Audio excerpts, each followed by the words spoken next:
Hey everybody, today Rahdo rounds up the month of May 2020. But before we get to that, I'm going to have to editorialize a little bit, folks, because I'm sure, like many of you, I have been watching what's been going on for the last week from the comfort of my own home. And of course, I am heartbroken because, of course, Black Lives Matter. There's nothing new there. This is a problem that's been going on for countless generations, and it's just that now everybody has a camera, so it's more front and center than it's ever been before. And if there's one thing that really stuck with me over the last few days, it was a specific hashtag that it just gets to the core of it from my perspective, which is hashtag white silence equals white consent. And I don't consent. I think the system has to change. The system has to go away. The system has to be rewritten because it is well past time. And we all have to do our part. And that means if you've got a platform like me, I can't be silent. And so at the very least, you're going to be seeing this shirt a lot from now on, folks. I'm going to run this shirt into the ground, quite frankly. Although still, Make America Think Harder is not going anywhere anytime soon. Because, hey, those two messages, I think, go hand in hand.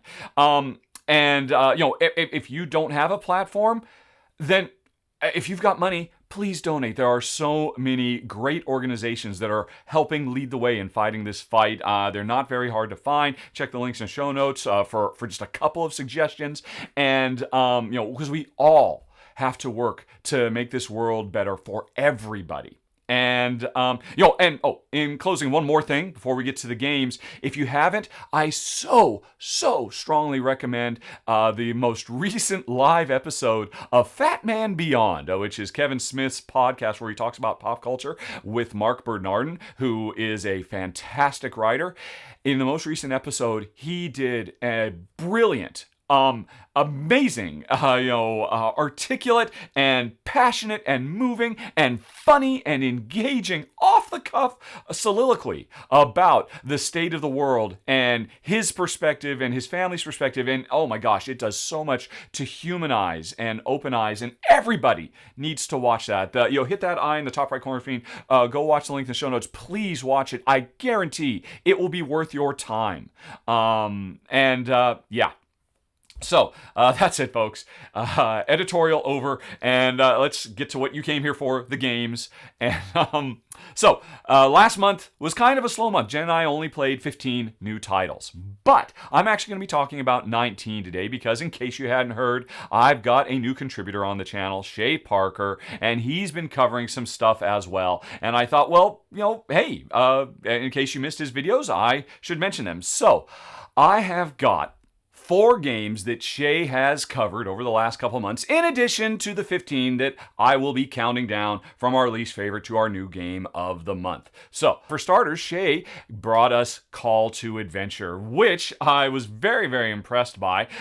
It's a very simple, very lightweight gateway game that is really kind of gamifies the idea of coming up with a dramatic narrative backstory for an epic adventuring character. I saw some people posting on Shea's videos that they actually like using this game specifically to create role player characters and make a game out of it. And Shea did a great job of showing just how much fun it can be. And really the most important thing about this game, the gameplay itself is fairly light with some simple rune casting instead of dice placement to overcome challenges that define who your character is. But really, it's the stories that evolve every single time you play that make Call to Adventure special. And if you want to know more, you can check out Shea's run through. Then he got us PAX Premiere 2nd Edition.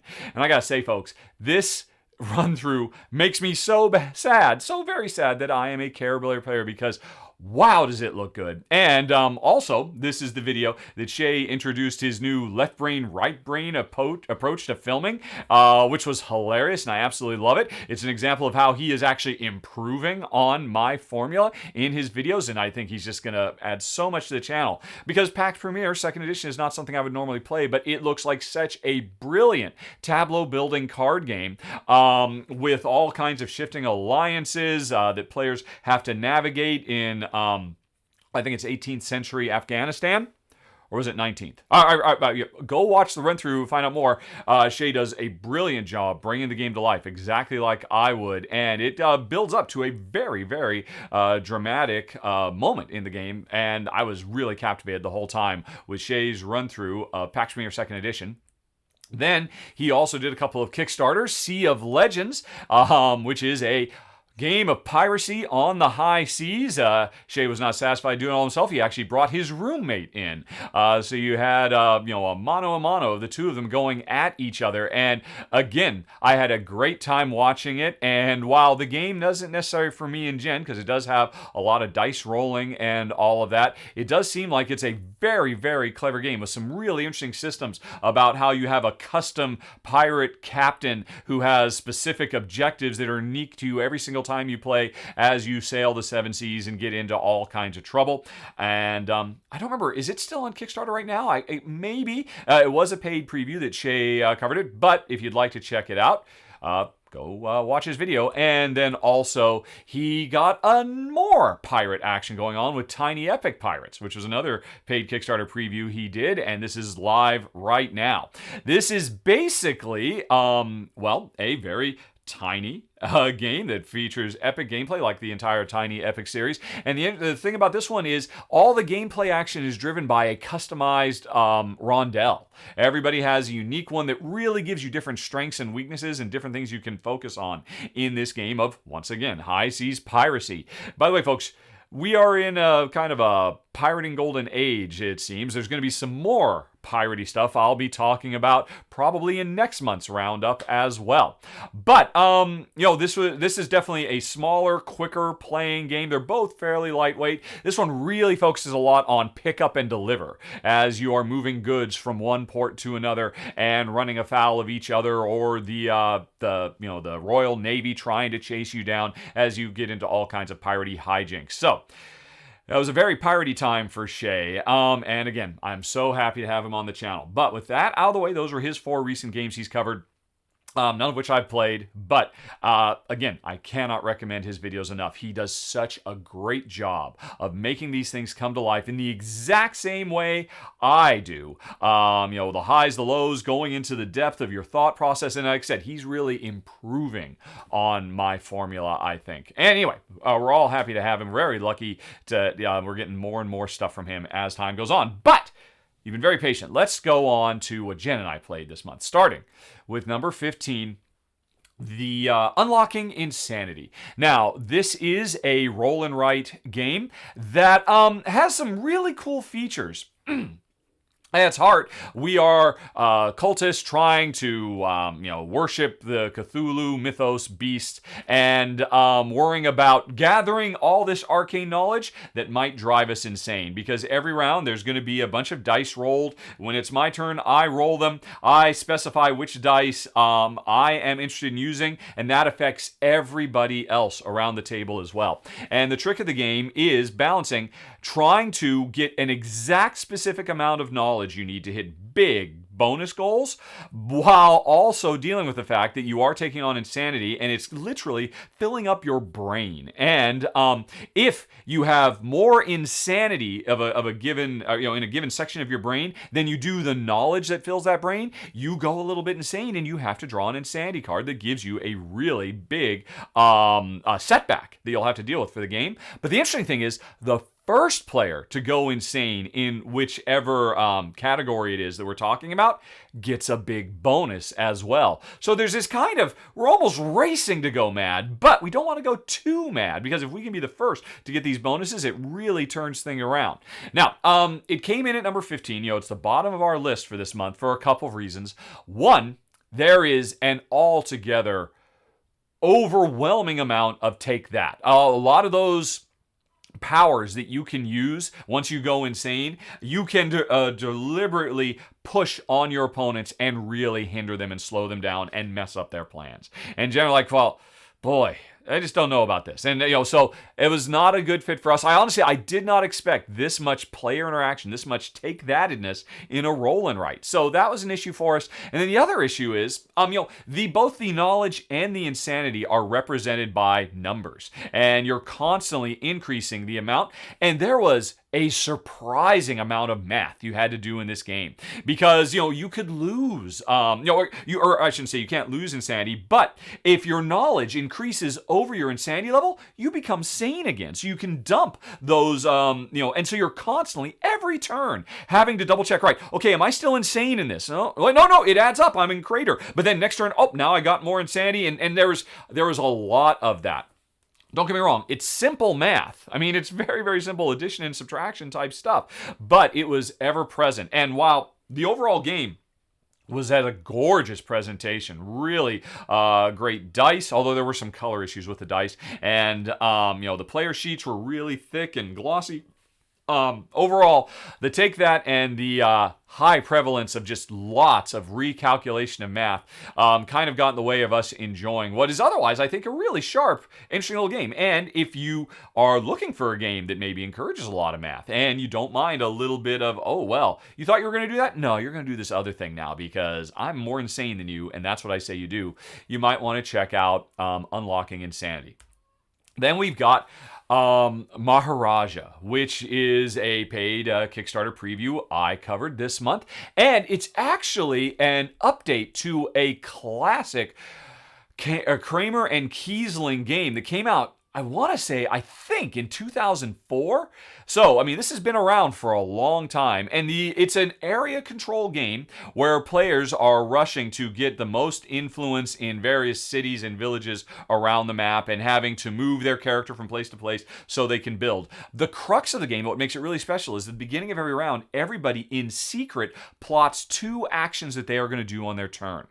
And so I can try to say, well, I'm really going to, push my influence in this city because that's where the Maharaja is, and I want to score a lot of points at the end of this round.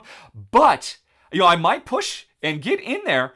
But what if you're doing the same thing? I don't know what you're going to do. And we all have to plan in secret. And then we don't all reveal at the same time. If I'm the first player, I reveal, do what I want, and then everybody else around the table is waiting to reveal on their own turn. So you are really taking a lot of stabs in the dark in this game, trying to figure out what your opponents are going to do. What are they going to value, and should you fight the good fight, or, go and try to figure out where the Maharaja is going to be next and focus your efforts there. Or maybe change where the Maharaja is going to go. You've really invested in a given city because you know that's where the Maharaja is going.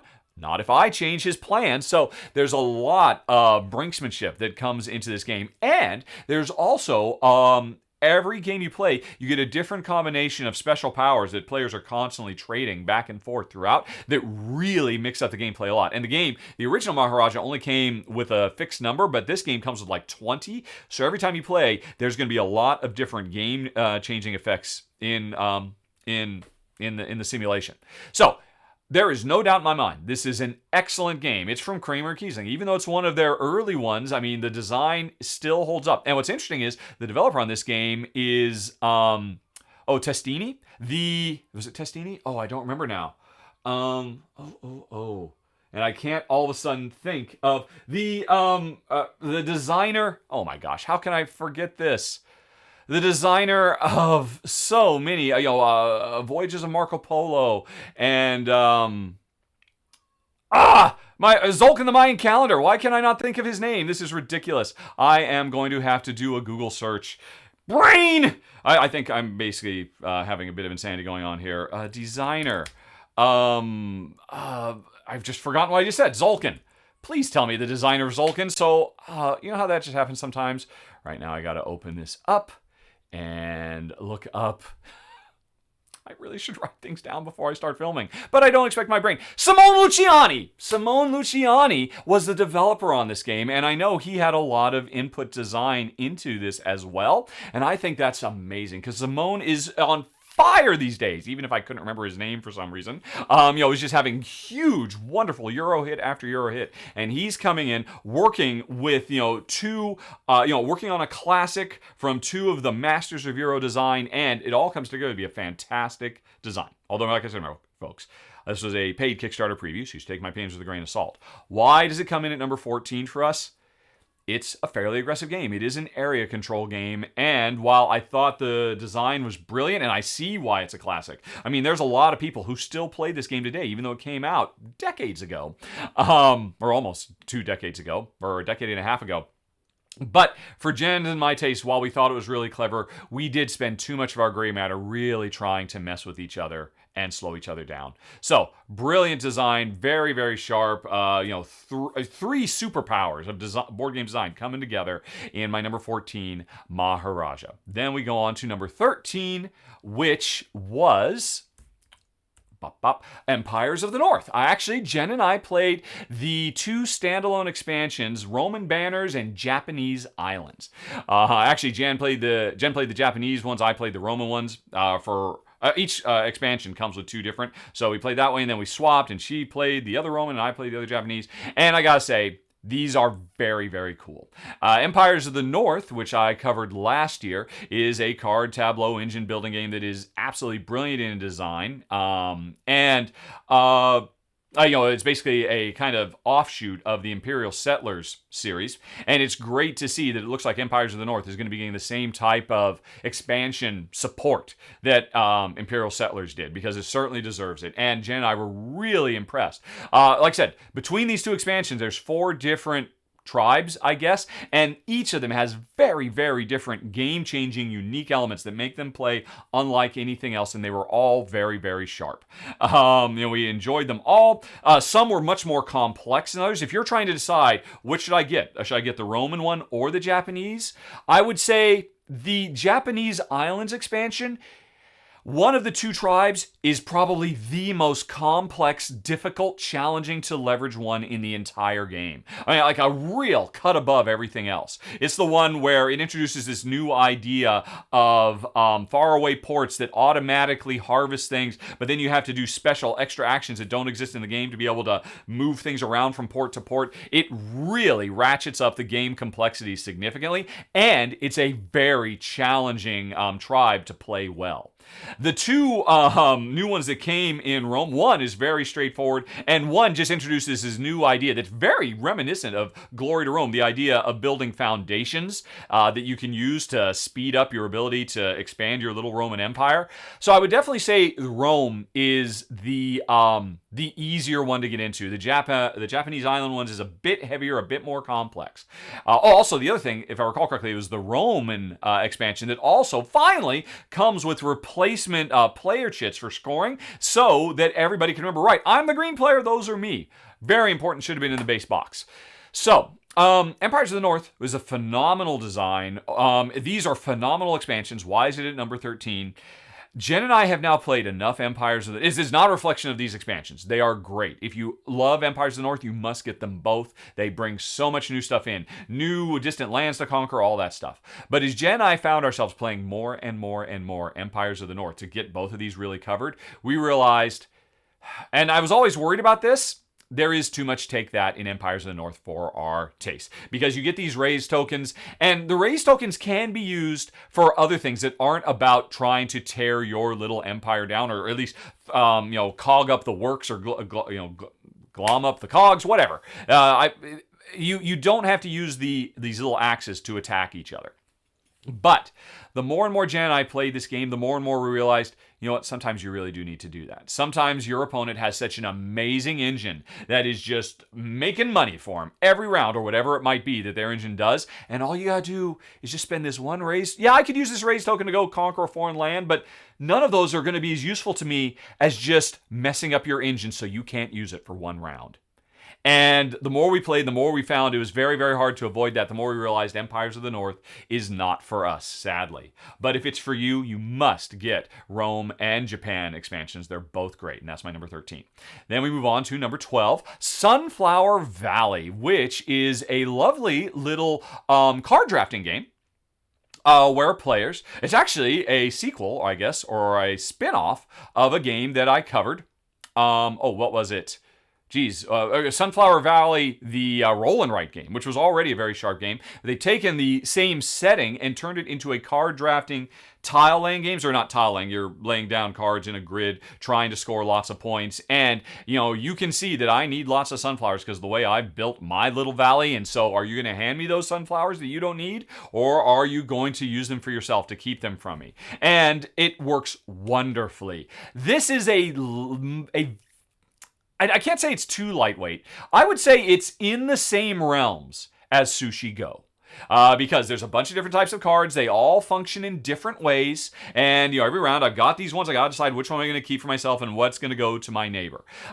It's about the same complexity level. But I found this game to be so much more richer and engaging because, it's not just a matter of getting these cards and putting them into set collection. You've got to get them to lay out on your grid. And you want to put these sunflowers over here. You want to put this mountain over here. Every time you play, there's a different collection or a selection of objectives that you combine, and so maybe sometimes you care about mountains, maybe sometimes you don't, and but trying to get these, the ideal thing is to get a mountain in position, or a sunflower, or a town, or whatever it would be, that affects everything around it. But as soon as I put this town down here, that means I want to put certain things next to it, but that means I'm not putting other things in a spot that I need to be able to bring it all together. And so the game very quickly escalates into super tough decisions about what are you going to sacrifice. You can't do everything, even if you can get all the cards, because the draft is going to go your way.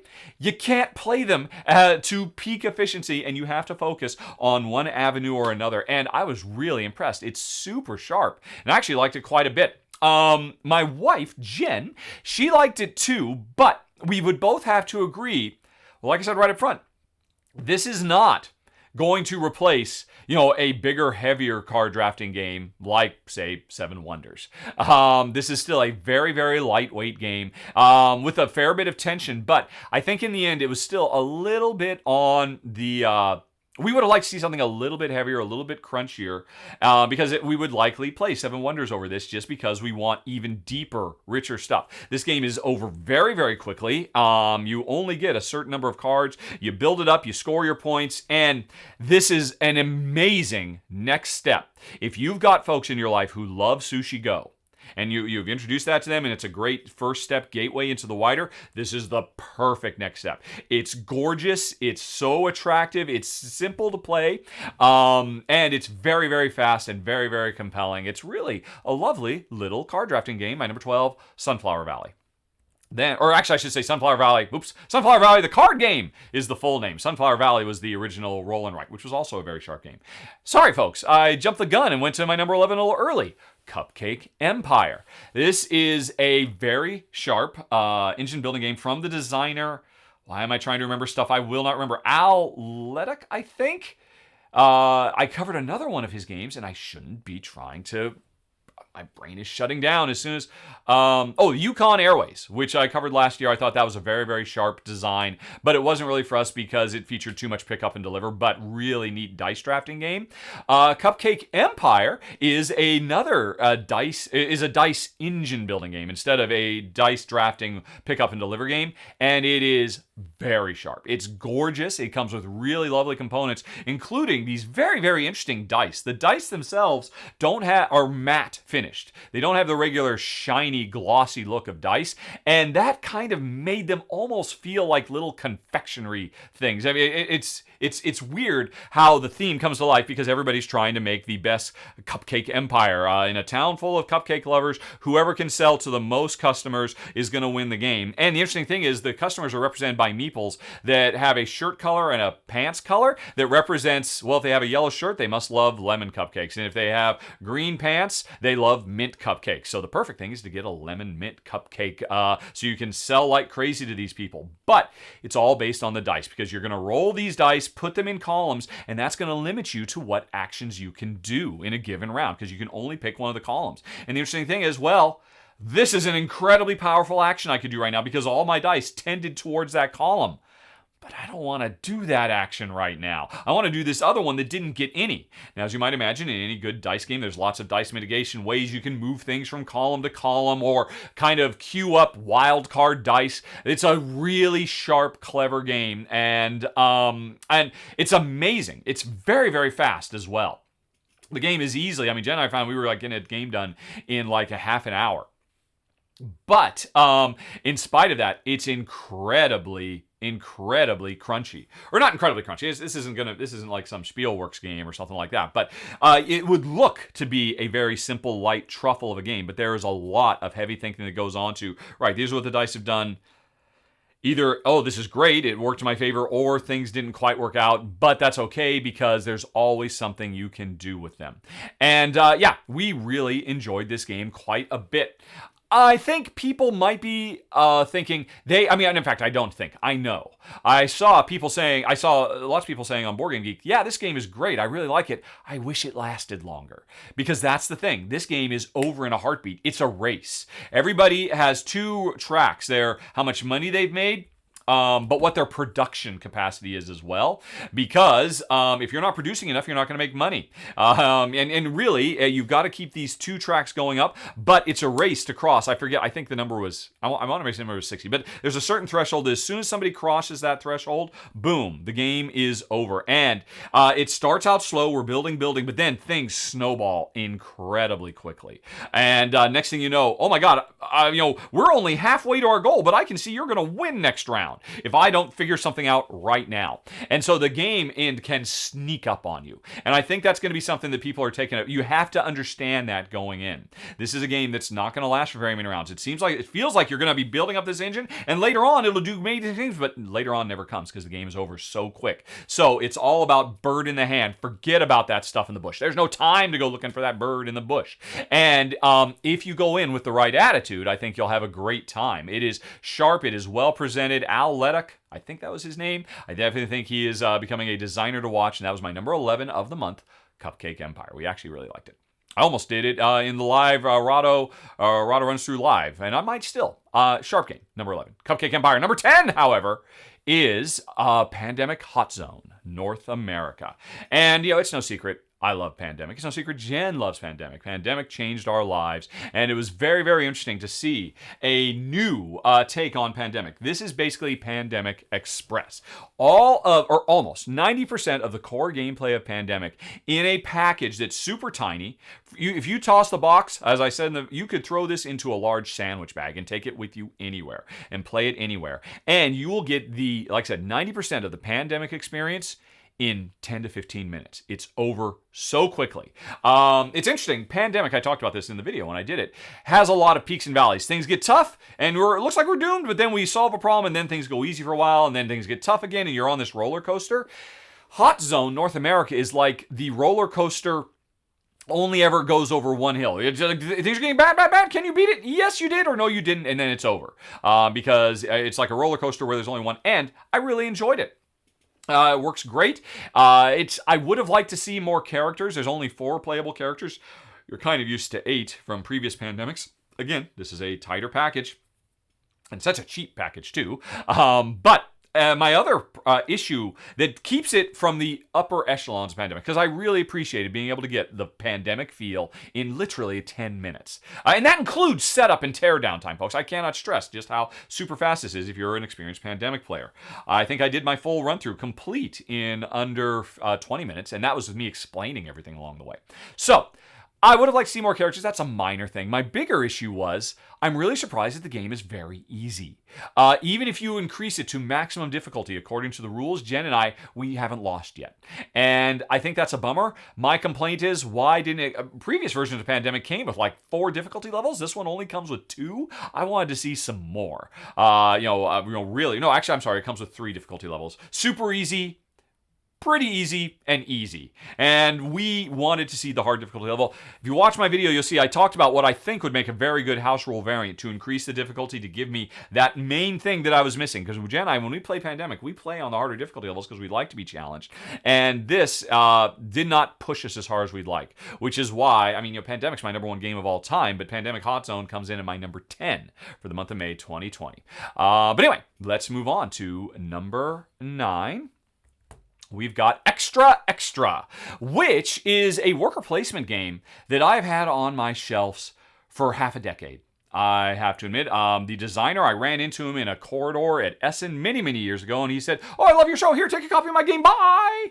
And like, oh, well, who was that masked man? And I never got around to playing it, but it's been on the Rahdo request geek list for so long. It had so many thumbs that it finally made it to the top. And so Jen and I said, this is the month. Finally, we got it out. And I gotta say, folks, this is a very, very sharp worker placement game, all about trying to run, I don't know, probably the 30s, 40s era newspaper, sending your reporters to spots around the globe to get all the best stories.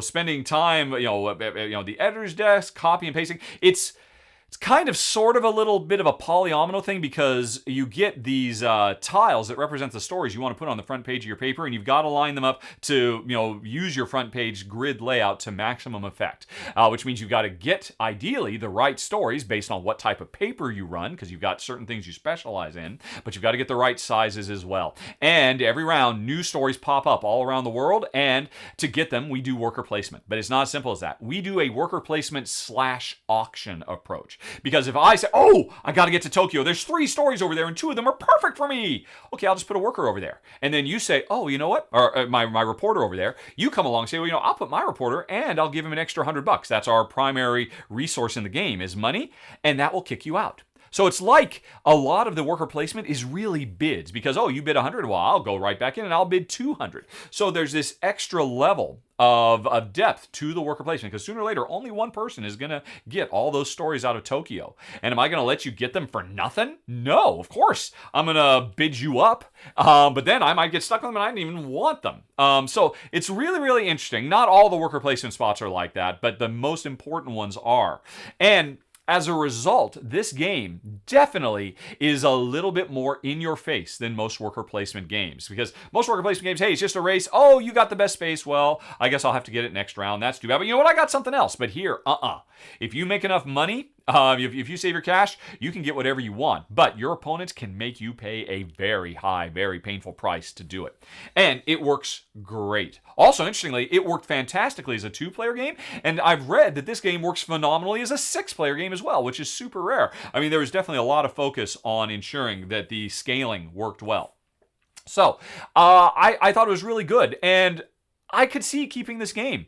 Like I said, it's a bit more rough and tumble than what we normally look for, but we definitely enjoyed it, and we just treated it as an auction where, are you really going to go? You think you can get that for only $100? You realize I'm going to bid you up by at least 300. Are you sure that's the move you want to make? That's how we played it. That's because that's how we play auction games, and it worked well for us.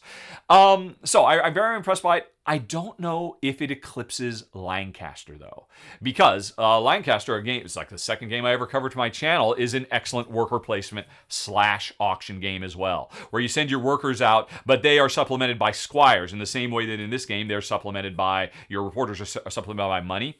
And this game definitely has its own strengths. It has that whole Tetris tile laying game that I really like. I like the theme too, but man, I love Lancaster so much, and I'm not quite sure if a person's shelf would have room for both. Certainly, Extra Extra is the one to go for if you want a really high player count game. And I just gotta say, I'm sorry it took me so long to get this thing to the table, because we were very, very impressed by my number 9 of the month, Extra Extra.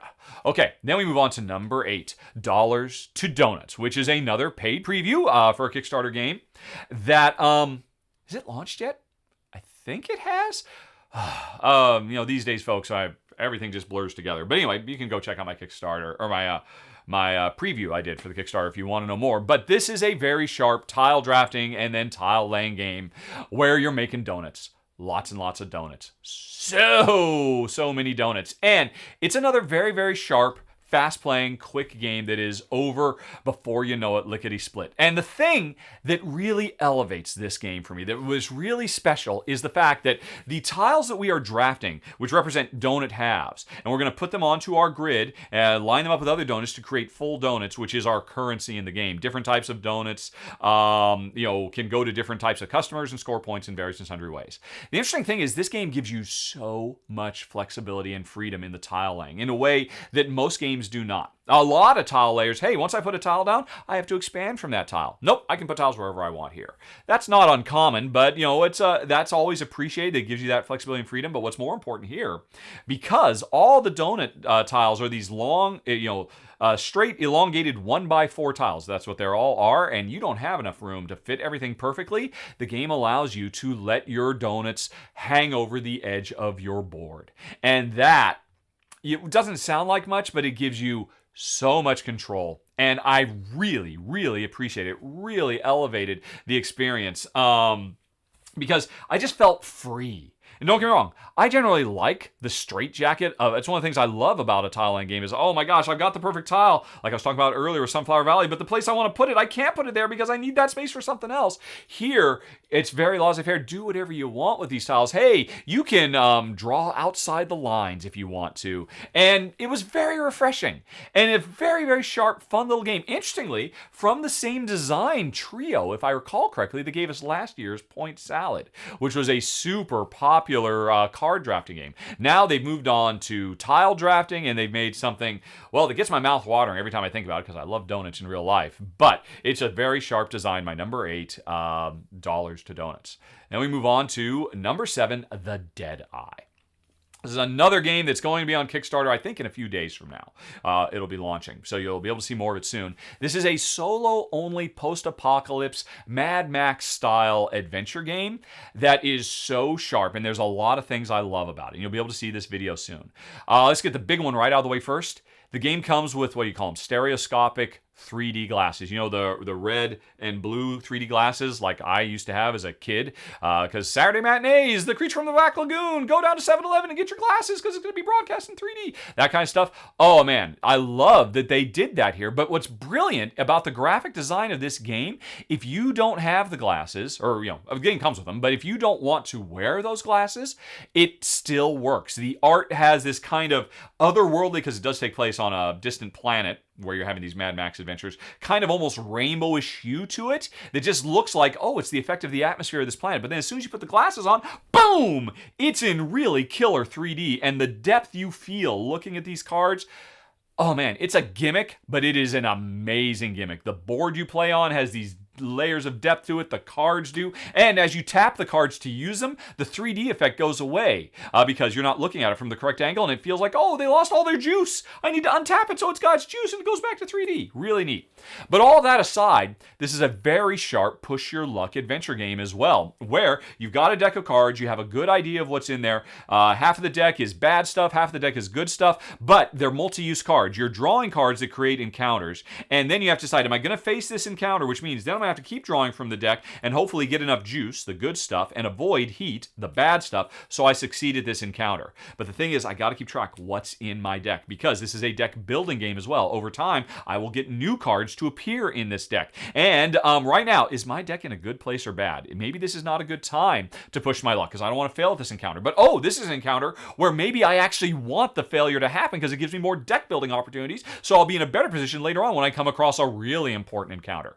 It's a very clever design, and I've had a great time playing it solo, because it is solo only. I do wish I could share it with Jen. I think she would enjoy it in spite of the Mad Max, Thunder Road, Fury Road type setting, but really sharp. Watch for it coming soon to the channel. The paid preview I did for my number 7 of the month, The Deadeye. Then we go on to number 6, Merchants of the Dark Road. Another paid preview that will be going live this week, I believe, so you can watch for this soon.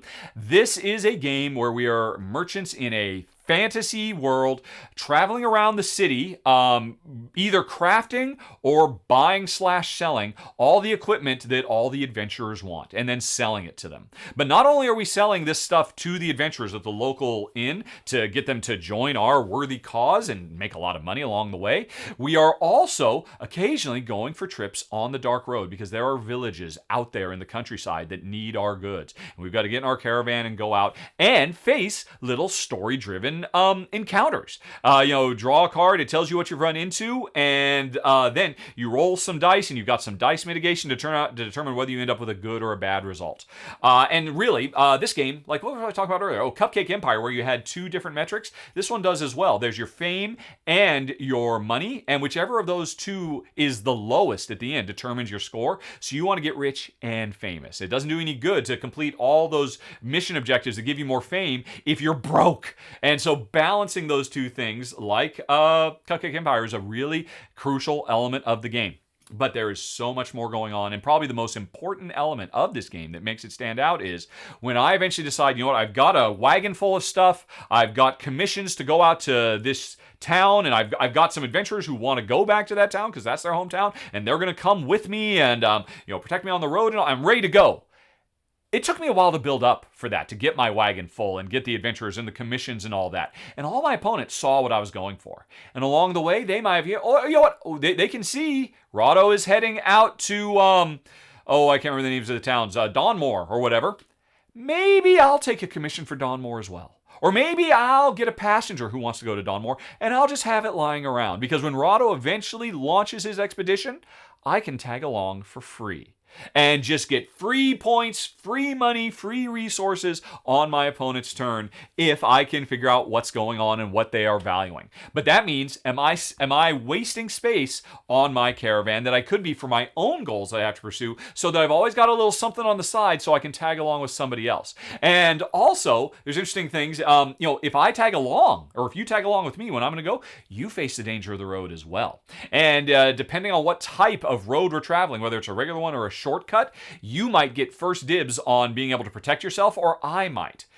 There's a lot of sharp ideas, and the whole game is driven by a rondel. And I mentioned earlier in this video, I love rondel games, and this has got to be one of the coolest rondels I've ever seen. There's 5 steps on it that represent 10 locations in the city. The inn where you recruit or sell to adventurers, the market where you buy stuff, the dark market where you can kind of break the rules in various ways. The nearby ruins, you can go plunder and find items rather than having to make them or buy them, etc., etc. So, but on your wagon, you've got queued up 3 dice. Say I've got a D6s. I got a 6, a 2, and a 1. I, on my turn, have to play that 6, that 2, or that 1. If I play that 6, that means I'm going to move 6 spaces. If I play that 1, I'm only going to move 1 space. So this is a rondel, unlike most where, I always just move 1, 2, or 3, or I pay more to go further. In this game, the dice that I've got tell me what I can do, and that creates so much puzzliness. Because not only do I pick one of those 3 dice is how far I'm going to move on the rondel, that's going to tell me what I get access to in the city, but then I've got to slot another die from my reserve into my queue. So you're constantly doing, I bird in hand, 2 in the bush I talked about earlier. You're constantly juggling both of those. I could play this 2 right now. That would get me where I need to go to get that commission, because I think you're about to go on a mission. But what do I replace it with? All I can replace it with are 5s, and that means I'm going to end up standing still. How do I solve this conundrum? What do I do? What are you going to do? Do I have enough time? Can I get this commission later because you're not about to leave yet? What am I going to do with these dice? I love it. This game is brilliant. It's big, it's boisterous, it's gorgeous, it's full of really interesting new out-of-the-box ideas. You can watch my run-through, or my preview I do for it when it goes live in a couple days, but I was very, very impressed. My number 6 of the month, Merchants of the Dark Road. Then we go on to number 5, and we have got Zoo-ography. This is a neat tile-laying game, and I'll be honest, I didn't expect that much going into it. I guess it had a successful Kickstarter last year, maybe it was 2 years ago, and this is another case where I was at a convention and the designer or the publisher came up and said, "Here, take my game. I love your show. I love your channel." And I'm always quick to say, "I don't know. I really need to vet the games." And we don't care if you play it or not. We just really want to show our appreciation. And that's all very, very nice. And often, like I said, in the case of Extra Extra, it stayed on my shelf for 5 years, and I'm duly chagrined. I should have played that game sooner. It's so sharp. I'm glad we got Zoo-ography out much quicker. And Jen and I did a playthrough live in front of the internet on our most recent Rahdo Runs Through Live. And oh my gosh, this is a great tile laying game. We're competing to make the best zoo we can. We're basically zoo designers, and that's what the tile laying conceit is. This game comes with tons of lovely animal meeples for all the elephants and giraffes and gorillas and all the various sundry things as we try to build up the perfect habitats. And interestingly, we have to remember, okay, a big old habitat, we're trying to make these gigantic habitats for them by doing all the tile laying. They're so big, there's going to be multiple types of animals, and different types of animals get along with other ones. But the draft to get the animals that we can put in our zoo is this very, very clever system where somehow you have to get bundles of animals, and they're never quite the right combination. So you spend a fair bit of time building up, doing a tile draft to make the ideal layout, hoping that by the time you've got the habitats that you need, the animals that you were going to draft to put in there are still there, because they might disappear at any given point, because everything about this game is a race. This is another really quick game, and the most interesting thing about this game is the perfect score you can get is a 10. It's like you made a 10-star zoo. And you're not going to do that. The first time Jen and I played this game, our final score was 4 to 2.5. Because you work so hard, and it's so clever, all the different tensions that are going on as you're trying to focus on various things, different objectives, different opportunities to draft, and of course the restrictions of just trying to get the tiles to line up properly. And of course the game looks gorgeous too. But every time you play, this game has one of the most brilliant objective creation systems I've ever seen. I absolutely love it. It's almost a game in and of itself as you lay these objectives out. And these are all, the only way you score points is by completing these objectives. And these, if you complete this objective, that's a 2-star objective. That's a 1-star objective. And I mean, you're going to do well to maybe get half of those objectives done to good effect. So this is... might be a problem for some people. This is a very low scoring game. Jen, I think our highest score was 7. But it's awesome. Well, obviously, it's my number 5 of the month. And, it's beaten a lot of really great games to get up here. You can watch Jen and I puzzle our way through it. And, interestingly, the designer was there as well and straightened out a couple of confusing points we had from the rulebook, which, I'll be honest, the rulebook could have been better. So, more than normal, it's a very good teaching aid because the designer spot-checked me and made sure I didn't make any goofs like normal. But anyway, Zoo-ography, it's gorgeous, it's fun, it's fast, it really feels very unique. It's quite unlike any other tile layer out there, and, well, it's my number 5 of the month. Zoo-ography. Then we move on to number 4, The Shadow Kingdoms of Valeria. Now, this is a paid preview, but you're not going to see it till July. Usually, I end up getting the prototypes of games that I cover for Kickstarters, 2, 3, 4 weeks ahead of time. They sent me out Shadow Kingdoms of Valeria like 2 months ahead of time, and Jen and I, we love the Valeria games. Absolutely love them. And we love dice drafting.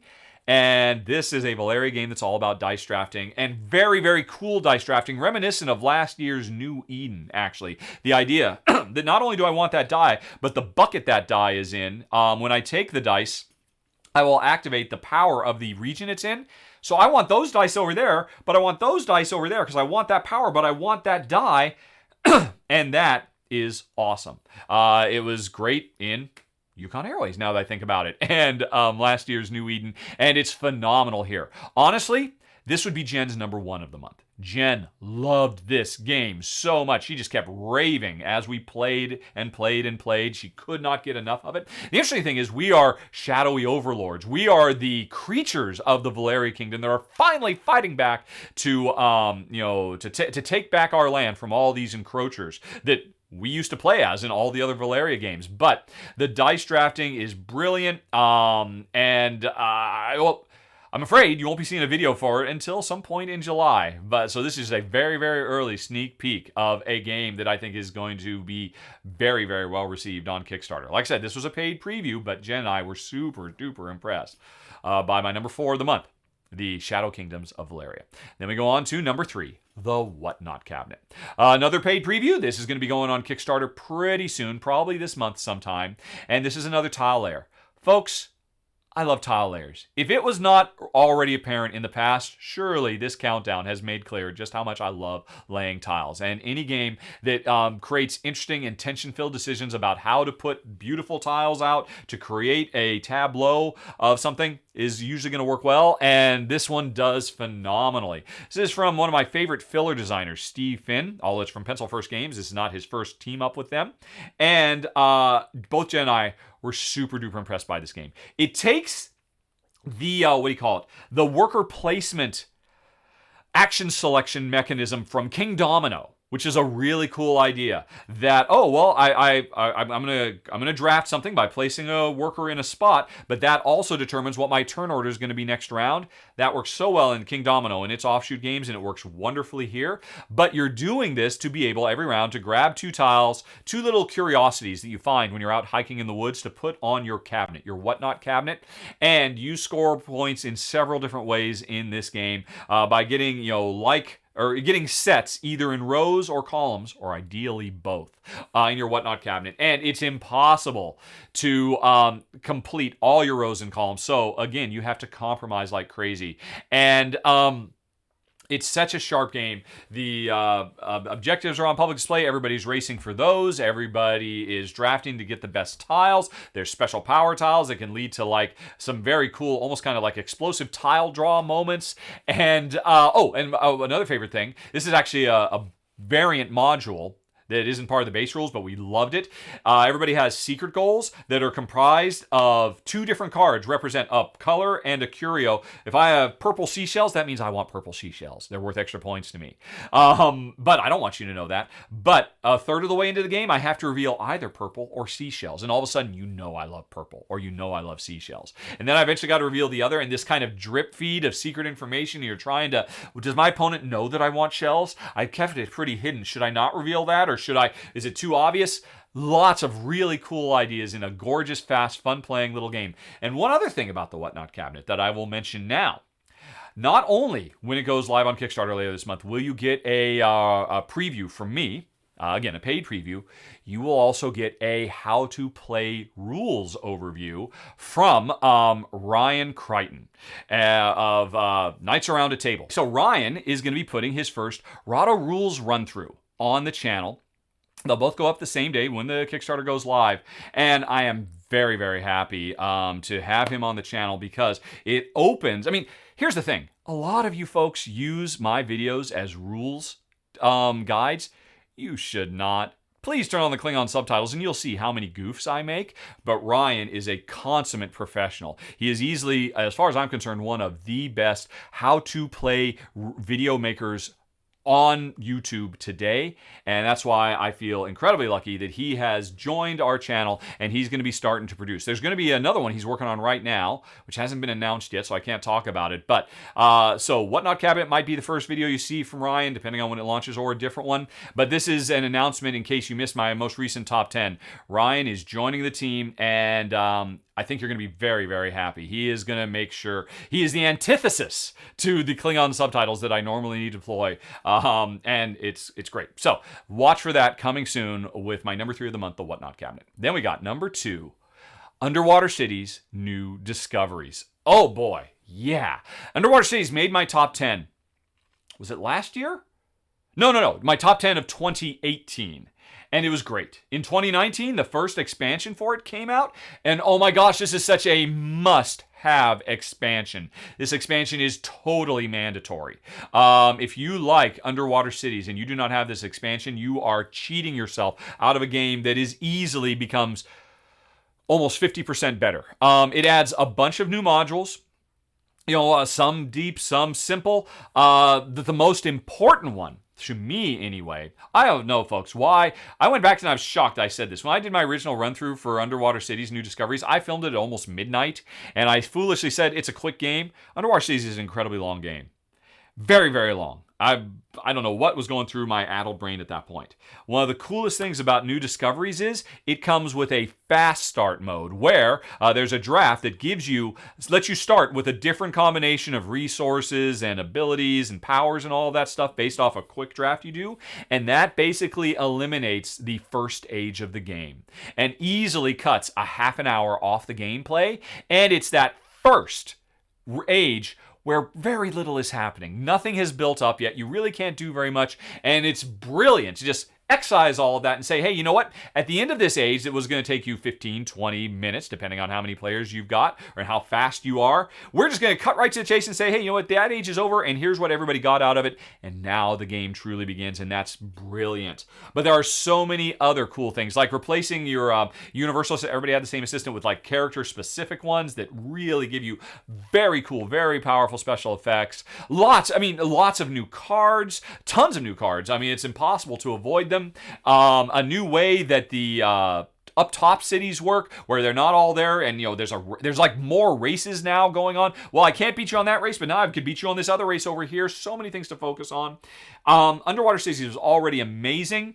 This expansion, though, bumps it up significantly in overall game quality, and I cannot stress enough how it makes an already brilliant game super duper brilliant. Well done to the folks. I think it's Delicious Games. Is that the publisher? But absolutely great, must have. Underwater Cities, New Discoveries, my number 2 of the month. But my number 1 of the month, Wingspan's the European expansion. And I really, I bought this when it first came out. And unfortunately, whenever I buy anything, I very rarely buy games anymore, because that means they go over there on a portion of my shelf that gets no love, because I've always got too many games that have been given to me for review purposes by publishers, and I've got to prioritize those. I very rarely get to go and play the things that I bought for myself, because they're just low on my priority. But after Wingspan won everything in all the awards for, it won the Kennerspiel. It won 8 awards on the Board Game Golden Geek Awards. I'm sure it's going to do very, very well in the upcoming Dice Tower Awards. And Jen and I had not played Wingspan for probably 8 months. And I wanted to go back and revisit it. So I've got to say thank you to all those awards for getting me the excuse to get my expansion that I bought to the table, because I got to say, it's a great expansion for an amazing game. And for the record, folks, not that I think, so much has happened in the last month. I think the brouhaha about the invalidity of a game winning 8 awards in the Golden Geeks, I think we all maybe are looking at different priorities in our lives right now with good reason. But when I played this a month ago, playing this expansion once again reacquainted me with just how brilliant the core design of Wingspan is, and not for nothing, just how phenomenal this expansion is. It throws in tons of new birds they're taken from the European continent, and I guess there's going to be Eurasian birds, and there's going to be an Oceania birds, and a South America, and so there's lots of expansions coming. But this is not just a quickie, hey, let's just throw some more stuff in the box. There are so many cool new powers that were introduced with these new birds that really change the feel and really open up the strategic possibility space. New, really much more interesting in-game objectives than what the original game came with, that makes, what some people might have thought were overly dominant strategies in the original game. I'm talking about you, egg layers. Suddenly, everything can compete, and, depending on the setup you get, which is going to be different from game to game, with these really cool, powerful, and impactful new objectives, it's really going to mix the core gameplay and make you play in totally different ways. But then all the new powers that come in with these new birds, oh my gosh. I've said it before, I'll say it again. Wingspan definitely earned all 8 of those nominations. Strictly speaking, I do think the Underwater Cities expansion has a bigger impact, so maybe it should have gotten Best Expansion, but this expansion is phenomenal. And I loved it, and I love Wingspan, and it was my number 1 game of the month for May 2020. And that's it, folks. 19 games in 55 minutes, give or take. Hope you enjoyed it. Hope you had a good time. I hope you join me again next month. I know this shirt likely will. And, speaking of this shirt, here's a little behind the scenes. I have to give a huge shout out to the Ink Lab in Vancouver, Washington. They're a custom t-shirt shop. And yesterday when I decided I wanted to turn myself into a billboard, because I do feel strongly about this, I started calling around to see if I could get a BLM shirt, and they were impossible to get. I tried to get one directly from the source on their website, and they're sold out. So while I do have every intention of getting some official merchandise, because I do want to support, I want my money to go to that cause, in the meantime, I had to get one. So I called a lot of custom shirt places, and nobody said, same day turnaround. No. That's not possible. But the Ink Lab did. They actually said, oh my gosh, that sounds so great. We believe and support the cause as well. We are going to make this happen. And they were able to do it. And they are awesome. So just on the off chance you happen to be in Vancouver, Washington or Northern Portland and you need a custom t-shirt, the Ink Lab is your gang. There's a link for them down in the show notes. Huge shout out to them. Thanks so much for helping out, folks. And that's it. Thanks for watching, everybody. Have a nice day. Talk to you later. So long. Bye-bye.